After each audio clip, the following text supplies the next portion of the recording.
திலகாவுக்கு தலகர் phone பண்ணியிருக்காரு.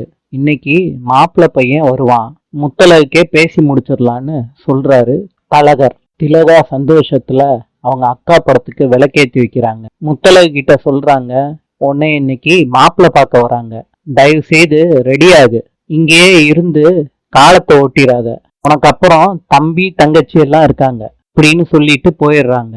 முத்தழகு பூமிக்கு phone பண்றாங்க, நடந்த விஷயத்தெல்லாம் சொல்றாங்க. என்னை அவங்க பொண்ணு பார்க்க வரக்கூடாது, அவங்கள திட்டாத, எதுவும் சொல்லாத, ஆனா சாமர்த்தியமா பேசி அனுப்பி விட்டுருன்னு பூமி கிட்ட சொல்றாங்க. சரின்னு பூமி சொல்லிட்டு போனை வைக்கிறாரு. தலகர்கிட்ட பூமி ஃபோன் பண்ணி, முத்தழகு என் பொண்டாட்டி, யாருமே பொண்ணு பார்க்க வரக்கூடாதுன்னு சொல்றாங்க. அப்ப தலகர் சொல்றாரு, அவங்க கிளம்பி ரொம்ப நேரம் ஆயிடுச்சு, என்னால தடுத்து நிப்பாட்ட முடியாதுன்னு சொல்லிட்டு போனை வைக்கிறாரு. பூமி மாறி வேஷத்துல போறாரு. இப்ப முத்தழக பார்க்க வந்த மாப்பிள்ளைய பாக்குறாரு, அவங்க குடும்பத்தையும் பாக்குறாரு. அவங்க கிட்ட தன்னை அறிமுகப்படுத்திக்கிறாரு. நீங்க பார்க்க வந்த பொண்ணுக்கு ஏற்கனவே மேரேஜ் ஃபிக்ஸ் ஆயிடுச்சுன்னு அவங்க கிட்ட சொல்றாரு. இதை கேட்ட மாப்பிள்ளை குடும்பத்துக்காரங்க அதிர்ச்சி ஆறாங்க.